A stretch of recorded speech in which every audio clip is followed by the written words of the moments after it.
Hello dear student, आज के lecture में हम क्लास 9 का चैप्टर नंबर 6 है लाइंस एंड एंगल्स। इसमें जो एक्सरसाइज 6.2 है उसके क्वेश्चन नंबर 3 को सॉल्व करेंगे। ठीक है, एनसीईआरटी मैथ का। ठीक है, क्लास 9 का एक्सरसाइज 6.2 है, क्वेश्चन नंबर 3 है। क्वेश्चन नंबर 3 है वेरी इंपॉर्टेंट क्वेश्चन। क्या है? Very and most important question है। सीबीएसई एग्जाम में यानी सीबीएसई क्लास 9 में ये क्वेश्चन कई बार रिपीट है।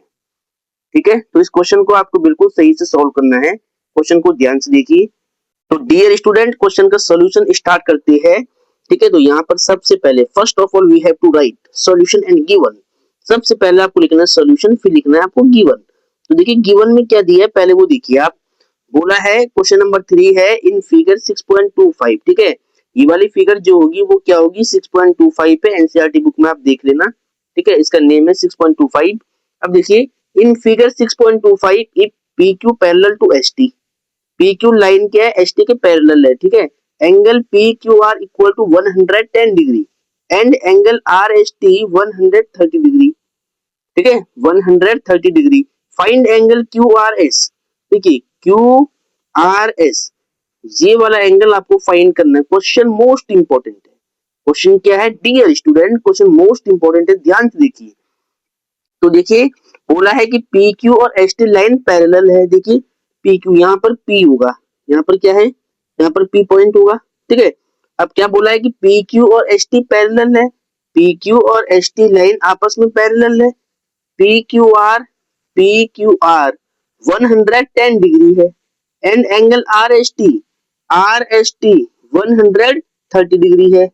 ठीक है, फाइंड एंगल QRS आपको निकालना है। तो सबसे पहले गिवन लिखो आप यहाँ पर कि जो PQ पैरेलल है ST के, PQ पैरेलल है ST के। ठीक है, एंगल PQR की वैल्यू कितनी है? 110 डिग्री एंड एंगल RST।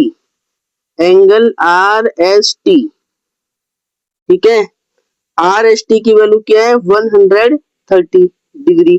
ठीक है, वी हैव टू फाइंड, आपको फाइंड करना है एंगल QRS। ठीक है, टू फाइंड। ठीक है, टू फाइंड में आपको क्या निकालना है? देखिए ध्यान से, QRS यानी ये वाला एंगल, ये मिडल में जो एंगल आ रहा है ये आपको फाइंड आउट करना है QRS। तो हम यहाँ पे क्या लिखेंगे? Angle of QRS we have to find. ठीक है, ये वाला एंगल आपको फाइंड आउट करना है। ठीक है, अब देखिए ध्यान से, अब क्या करोगे आप? सबसे पहले इस क्वेश्चन को सॉल्व करने से पहले आपको एक बात ध्यान रखना है। हम सबसे पहले करेंगे यहाँ पर कंस्ट्रक्शन। यहाँ लिख लेता हूँ पहले मैं कंस्ट्रक्शन, इसके बिना ये क्वेश्चन सॉल्व होगा ही नहीं। तो ये तो आपको करना ही पड़ेगा। ठीक है, कंस्ट्रक्शन करनी पड़ेगी इसमें। तो कैसे करेंगे वो यहाँ पर देखिए। ST के पैरेलल आपको एक लाइन ड्रॉ करनी है यहाँ पर। ठीक है, पॉइंट R से आपको ST के पैरेलल एक लाइन यहाँ पर ऐसे ड्रॉ कर देनी है सीधी बिल्कुल। मैं यहाँ पर क्या बोलूंगा? ठीक है, मैं यहाँ पर ST लाइन के पैरेलल एक लाइन ड्रॉ कर रहा हूँ जिसका नाम मैं क्या रखूंगा? RM। क्या रखूंगा मैं? RM। ठीक है, क्या किया मैंने? ST लाइन के पैरेलल बनाया एक लाइन जिसका नाम मैंने क्या रखा है? RM। ठीक है, RM को मैंने ST के पैरेलल बनाया है, इस बात का ध्यान रखना है। वही आपको यहाँ पे लिखना है, वही आपको यहाँ पे लिखना है कि ड्रॉ RM को पैरेलल बनाया आपने किसके? ST लाइन की। वही आपने यहाँ पे लिख दिया RM पैरेलल टू ST। ठीक है, चलो अब आगे देखिए। इसके बाद आपने क्या किया? इस लाइन को पैरेलल बनाया इसके। तो अब आपको ध्यान से देखना है कि आपको गिवन क्या था कि PQ और ST पैरेलल है, वही आप यहाँ पे लिख लो। यहाँ लिख लो पहले प्रूफ। प्रूफ मतलब जो हम सॉल्व कर रहे, प्रूफ कर रहे वो चीज। देखिए हमें दिया हुआ है कि PQ पैरेलल है ST के, given that PQ line parallel है किसके? ST के। देखिए यहाँ पर गिवन में लिखा हुआ है ये PQ पैरेलल टू ST। ये मैंने कहां से लिखा? गिवन से। एंड हमने RM को ST के पैरेलल बनाया है, तो यहाँ पे लिखना RM पैरेलल बनाया गया है ST के। ठीक है, बाई कंस्ट्रक्शन। देखिए कंस्ट्रक्शन में RM को ST के पैरेलल बनाया है, तो यहाँ क्या लिखना? By construction. स्टेप को आपको प्रॉपर लिख के आना है। ठीक है, क्वेश्चन मोस्ट इंपोर्टेंट है। चलो अब देखिए इन दोनों रिजल्ट से आपको क्या मिल रहा है, पहले आपको वो देखना ध्यान से कि पी क्यू एस टी के पैरेलल है, पी क्यू एस टी के पैरेलल है, बट आर एम पैरेलल है एस टी के, तो दोनों में S T same same common आ गया है, तो एस टी से एस टी कट होगा, पी क्यू और आर एम भी पैरेलल हो जाएगा, पी क्यू और आर एम भी पैरेलल हो जाएगा। तो इस रिजल्ट से हम बोल सकते हैं therefore P Q parallel to R M, ये हमने प्रूव कर दिया है। हमने क्या प्रूव किया है कि पी क्यू और आर एम लाइन भी क्या पैरेलल है, ये दोनों आपस में, ठीक है, ध्यान रखना है। चलो अब देखिए बिल्कुल ध्यान से, इसके बाद अब क्या करेंगे वो देखना, आर एम पैरेलल है एस टी के बाई कंस्ट्रक्शन, तो ये एंगल देखिए ध्यान से, ये पूरा एंगल और ये पूरा एंगल, इन दोनों का सम कितना होगा, 180 होगा, सम ऑफ को इंटीरियर एंगल। देखिए ये लाइन इसके पैरेलल है तो ये लाइन ट्रांसवर्सल होगी, ट्रांसवर्सल लाइन के सेम साइड में जो एंगल बनते हैं उनको बोलते हैं को इंटीरियर एंगल, उनका सम 180 होता है। तो वही आपको लिखना है यहाँ पर कि angle S R M, S R M plus angle R S T, R S T, इन दोनों का सम कितना होगा भाई, 180 होगा, ठीक है, क्या होगा 180।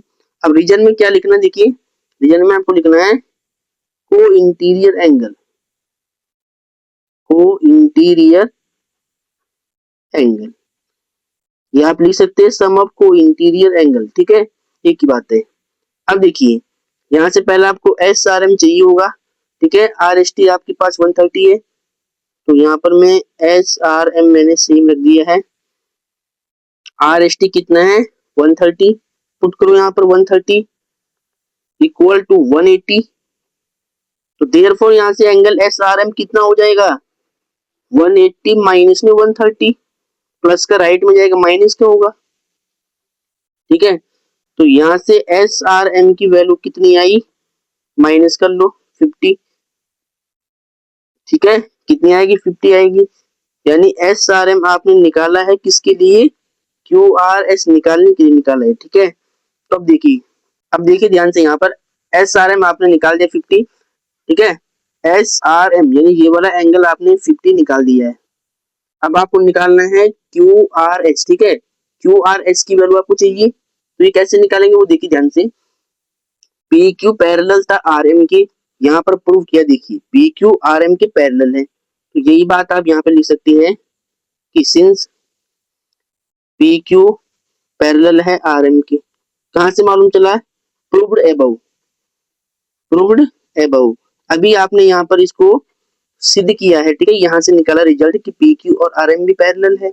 अब ये लाइन पैरेलल है, तो ये एंगल और ये पूरा एंगल देखिए कौन सा वाला, ये पूरा एंगल यहाँ से यहाँ तक, यहाँ से यहाँ तक जो ये पूरा एंगल बनना है, ये एंगल और ये एंगल ऑल्टरनेट इंटीरियर होगा, बीच में क्यू आर होगा ट्रांसवर्सल, क्योंकि ये इसके पैरेलल ये इसके पैरेलल, तो क्यू आर ट्रांसवर्सल और ये एंगल ऑल्टरनेट इंटीरियर, वही लिखना है आपको यहाँ पे, angle Q R M, Q R M equal होगा angle P Q R, P Q R, ठीक है, पेन चेंज करते पहले, देखिए ध्यान से, अब क्यू आर देखिए क्यू आर एम कितना है, क्यू आर एस को ऐड करेंगे एस आर एम में तो आपको पूरा मिलेगा, तो हम यहाँ पे लिखेंगे Q R S plus angle S R M, S R M दोनों का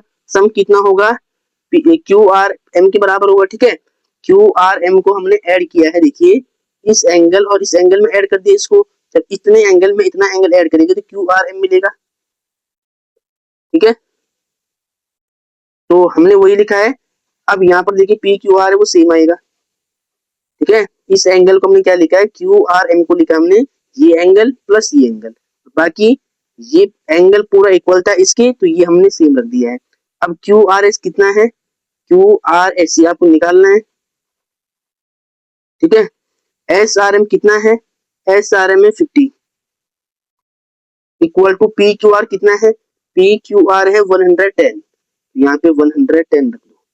अब इसको सॉल्व करो, Q R S equal to 110 minus 1 -50, ठीक है।